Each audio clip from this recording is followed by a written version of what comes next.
I'm Lennox Califungo with New St. Andrews College. This is Fight Laugh Feast 2025. Today I am joined by Nate Miller, the great Nate Miller. Wow, what a privilege, what an honor, my friend. It's great to be here. Yes. Nate, tell us your life story. Oh, man. Where does your origin story begin? Yeah. So I'm from Southern Illinois, moved to Moscow in 2010 with my family. They were getting the Credenda Agenda magazines back in the day that were coming out of Moscow. My parents were getting those and going, who are these people? There's just so much joy and also hard work and just coming out of Moscow.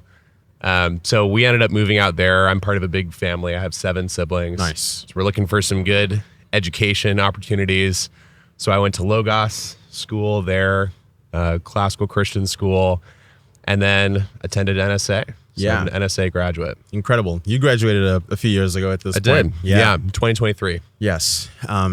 You were valedictorian, if I'm not mistaken, right? That's right. Incredible. Incredible. So as one of like the most star-studded students in NSA history. Yeah, we'll go with that. Just anyway, what was your experience like at NSA? It was wonderful. Yeah. I think what stood out to me most is just the relationship you have with your professors. Yes.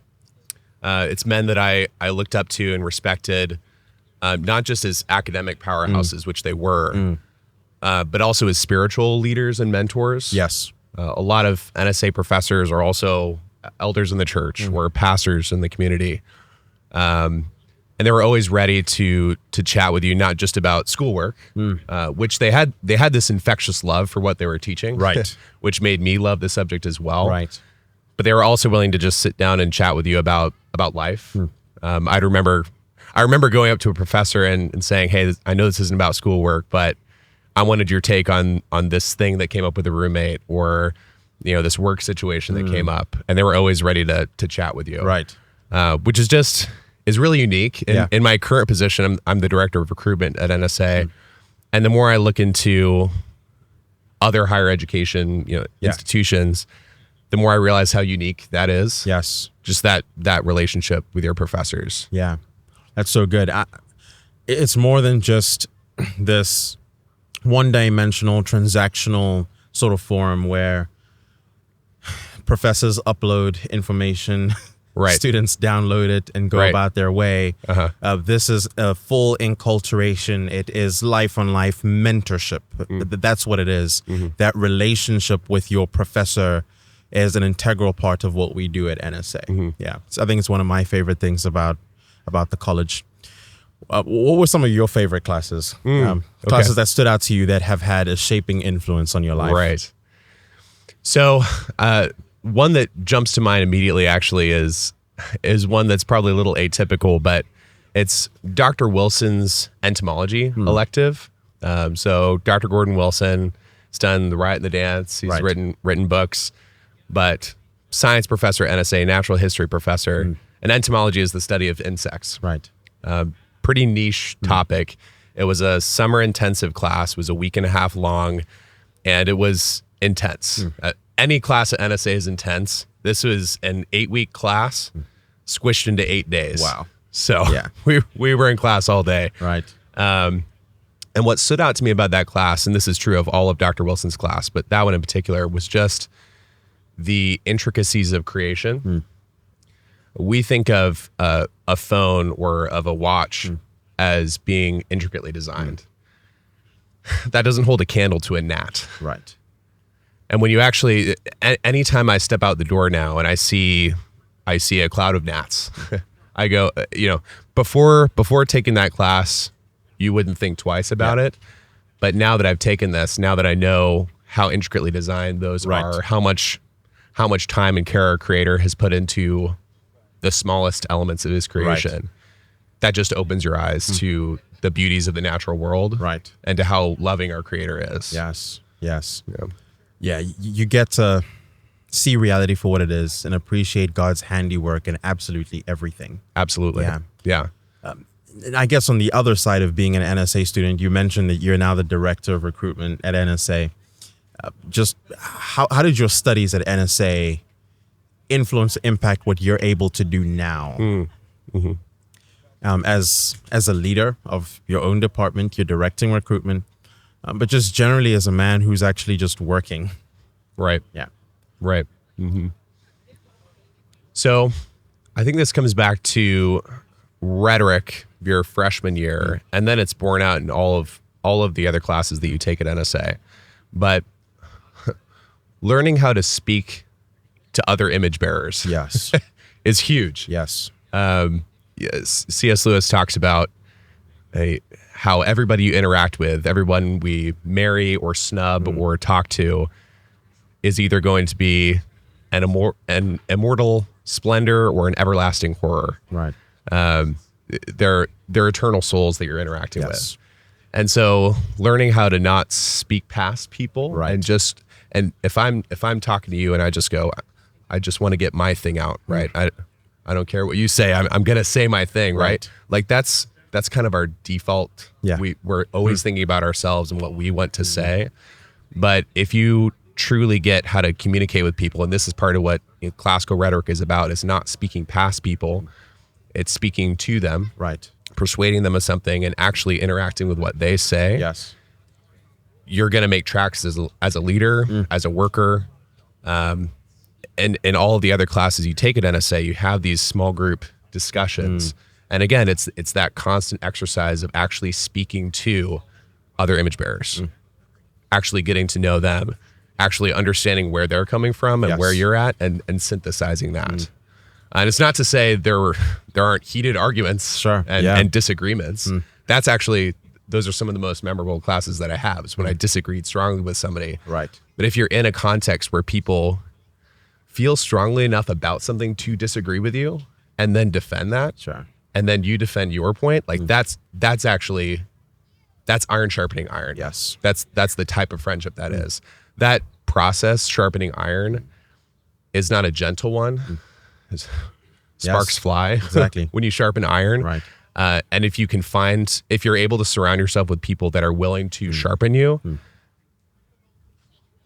that's amazing. Yes. Yes, indeed it is. So in recent months, we released the Bring Me Men ad. Yeah, it's a fun ad. I can't tell you how many times I've watched it back at this point. Right. And I mean, it's really a summons for men to take up their place, and directly tying it down to what we're doing at NSA. I mean, one of our big things is building and fighting, and that's something that is a masculine distinctive in many ways. In what ways did you grow as a man? In what ways did your understanding of masculinity develop at NSA? I'd say a lot of it comes back to the professors that I mentioned, the mentor figures that you have. These are men that have devoted their lives to in many cases a singular subject. They've poured themselves out into that subject, and they're humble about it too. Right. I think what's galvanizing about that Bring Me Men ad is not just the call to action. I think often you get that galvanized, I need to go out and do something. Yes. I need to go and build something, which is great. You also need to build it with other people and you need to work with other people. Right. And you should be very humble about that. Like it's astonishing that the Lord has given us so much to be stewards of. Right. Yes. That should be nerve-wracking. Yes. And a very humbling thing. So when you do go out, when you do feel inspired to do that, you should do it with humility. Do it with excellence. People have this funny view of humility that's this sort of groveling, Right. I'm just a worm type of thing. That's actually very prideful. It is. Exactly. To say, I'm the worm. Right. Oh, Lord, don't give, I'm just a worm. I can't do that. Right. He's the creator of the universe. Yes. And you're telling him no. Yes. Right. So when you are inspired to go out and build something and make something and start a family, like I have a beautiful wife and 2 kids, and that is something you have to be humble to go out and do. Yes. In fact, this could be another whole podcast on its own. I actually think that a necessary ingredient of excellence is humility. pride will never produce that kind of excellence. Whether it's that self-flattery where you think of yourself more than you ought, or the idea that you think of yourself as worse than you really are. Right. None of that produces excellence. Excellence assumes you being able to stand before God rightly, and in standing before him, understanding what he has called and commissioned you to do. And that's, I think, the fundamental ingredient of excellence. Absolutely. Yeah, absolutely. I suppose in your time as director of recruitment, just what do you see as some of the greatest misconceptions about NSA that you've encountered that you can speak to now? Sure. Yeah. I'd say that that NSA is just for nerds. That's a conversation I have so much. Yes. And it's like I love studying. Yes. I love academics. I love reading. Yes. So I can I share the nerd. Yes. I love the academic side of NSA.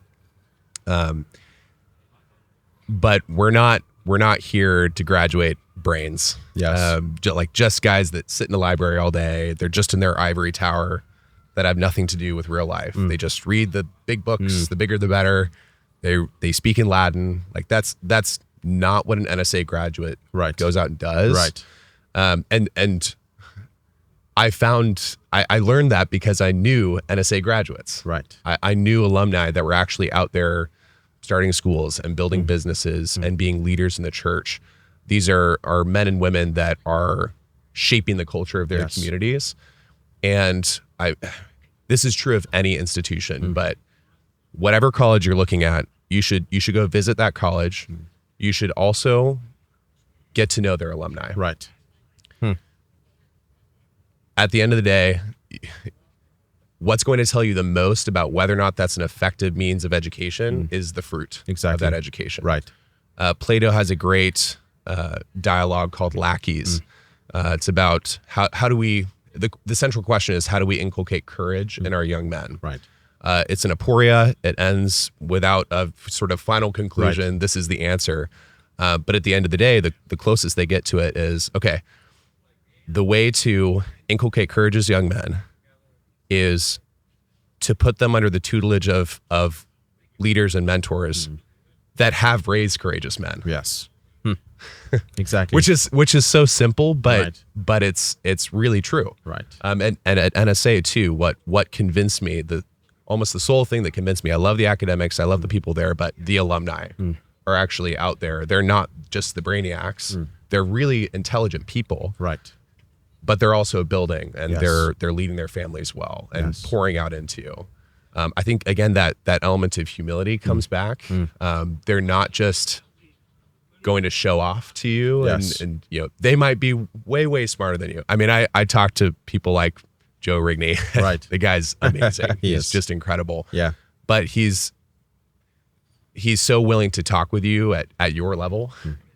Which is, it's that humility, but this guy's incredibly intelligent. Right. He can quote things at length, and I can't do anything even close to that. Right. But one of the marks of a well-educated man is that you can speak to him, and he's not just speaking over your head. So NSA alumni are the same way. Yes. I love that. If you had to summarize what excites you most about NSA, what would that be?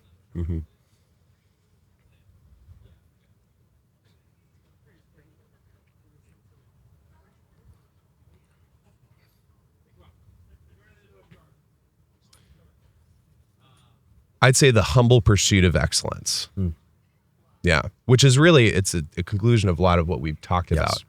But I'd say it's the professors that love what they're doing. Yes. That invite you into their homes. Right. That will speak to you, that will pour out into you.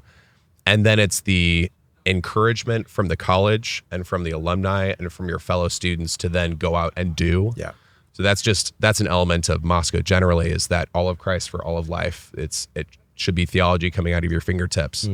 And at NSA, you're surrounded with this band of brothers that are out there and building and making and doing and fighting. Yeah.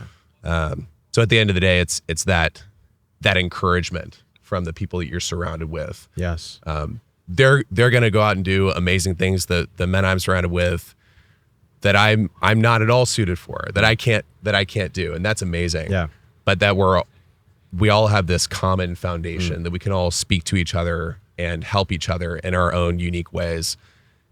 That's something that I love about NSA. Yeah. I love that. Yeah. Of course, you're married. You've got 2 kids. You and your wife met at Logos. That's right. Yes. But then you both went to NSA as well, right? Just with everything that you've learned across your life. I mean, you grew up in a great home. You had a great education. Just how does everything you've learned through academics influenced your leadership at home and just what you're seeking to build with your household right now?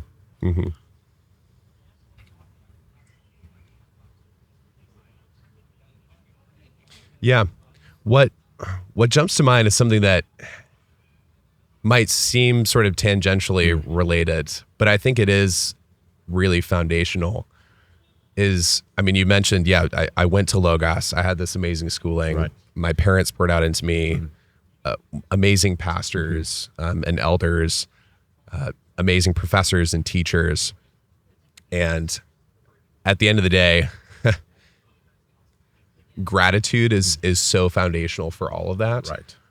There's so many people that have poured out into me that the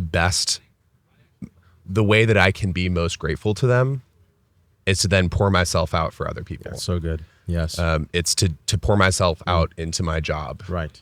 Into my family, into my son and my daughter. Yes. And to serve my wife by leading her well and by sacrificing myself every day, like die to self every day. Yeah. That's so foundational, is that gratitude to all those people that have poured out into you.